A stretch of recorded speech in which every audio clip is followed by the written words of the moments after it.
আমি তো তার মধ্যে ছোট্ট একটা ফল। সেই বটবৃক্ষ যতদিন আমাদের ওপরে এইরকমভাবে থাকবেন ততদিন আমরা সবাই ভালো থাকবো, আমাদের পশ্চিমবাংলার মানুষ ভালো থাকবে। তাই বটবৃক্ষকে ভালো রাখার দায়িত্ব হচ্ছে আমাদের সবার। সেই দায়িত্বটা আমাদের বর্তায় যে আমরা তাকে ভালো রাখবো, তবেই আমরা সবাই ভালো থাকবো, বিশ্বাস করুন। আজকে 2019-এ যখন 2021-এ যখন বিধানসভা ভোট হলো, তখন দিদি একটাই কথা বলেছিলেন, যদি তৃণমূল কংগ্রেস জয়ী হয় তখন আমি দুটো প্রকল্প নিয়ে আসবো। প্রথম প্রকল্প হচ্ছে লক্ষ্মীর ভাণ্ডার, আর দ্বিতীয় প্রকল্প হচ্ছে খাদ্যসাথী প্রকল্প, যেখানে বিনা পয়সায় গরিব মানুষ রেশন পাবে। একদমই জানি আমি, সবাই পান, শুধু আপনি নয়, সবাই পান। এবং যখন এইরকমভাবে বিপুল জয় হলো তৃণমূল কংগ্রেসের, দিদি কিন্তু দিদির কথা রেখেছেন। আজকে ঘরে ঘরে প্রতিটি মানুষ লক্ষ্মীর ভাণ্ডার পাচ্ছেন এবং খাদ্যসাথী প্রকল্পের বিনা পয়সার রেশন প্রতিটি মানুষের ঘরে পৌঁছচ্ছে। সেটা 500 থেকে 1000 হয়েছে, 1000 থেকে 1200 হয়েছে, এবং তাছাড়া আরও 64টা প্রকল্প দিদির চলছে সারাক্ষণ, সারা সময়। এবং তিনি আরও চিন্তা করছেন, আরও ভাবছেন আমরা যদি দিদির পাশে থাকি, দিদি আরও বিভিন্ন ধরনের প্রকল্প নিয়ে আসবে পশ্চিমবাংলার উন্নতির জন্য, মানুষের পাশে থাকার জন্য। তাই আমি আপনাদেরকে কথা দিচ্ছি, আমাদের সাথে থাকুন, তৃণমূল কংগ্রেসের পাশে থাকুন। আপনারা ভালো থাকবেন, আপনারা ভালো থাকলে আমরা ভালো থাকব। সবাইকে প্রণাম। বিধানসভার মানুষদের এই মঞ্চ থেকে বার্তা দিচ্ছি, আগামী 20 মে সেই ভুলটা আপনারা আর করবেন না। এখানকার সাংসদ হওয়ার জন্য যিনি দাঁড়িয়েছেন, তিনি এই সার্কাস মাঠ থেকে 9 এপ্রিল বলে গেছে যে এখানকার বিধায়ক নাম নেবার সাহস নেই।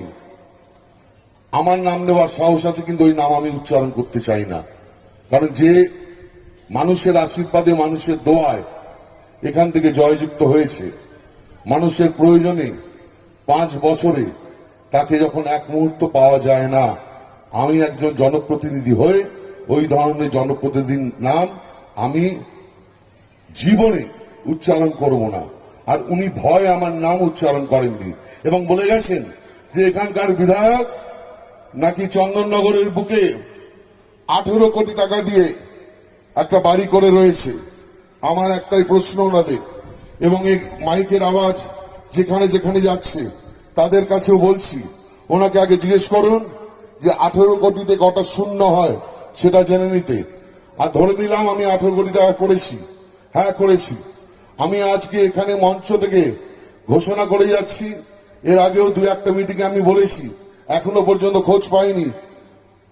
এই 18 কোটি টাকার আমার সম্পত্তি, ওনার কথা মতো আমি এখানকার বিজেপি প্রার্থীকে এই মঞ্চে এখনই যদি কথা দেন, আমি 9 কোটি টাকায় বিক্রি করে দেবো, এবং ওই 9 কোটি টাকা আমি এই চন্দননগর বিধানসভার উন্নয়নের জন্য খরচা করে যাব। তার এমপি ল্যাডের একটি পয়সাও চন্দননগর ভদ্রেশ্বরের মানুষ পায়নি। 18টা যে লোকে বলে না 10 টাকা 10 টাকা 10 টাকা, 100 টাকা 100 টাকা 100 টাকা, আমি 18 কোটির মাল বিজেপির সাংসদকে 9 কোটি টাকায় দিয়ে যাব। চন্দননগর বিধানসভা তৃণমূল কংগ্রেস কমিটি আপনাদের জাতীয়তাবাদী অভিনন্দন জানাচ্ছে, কৃতজ্ঞতা জানাচ্ছে।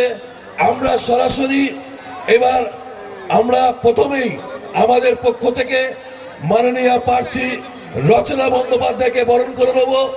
বরণ করে নেবেন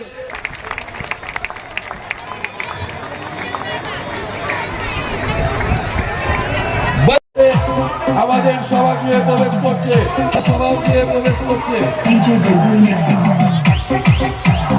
15 সভাগৃহে প্রবেশ করছে।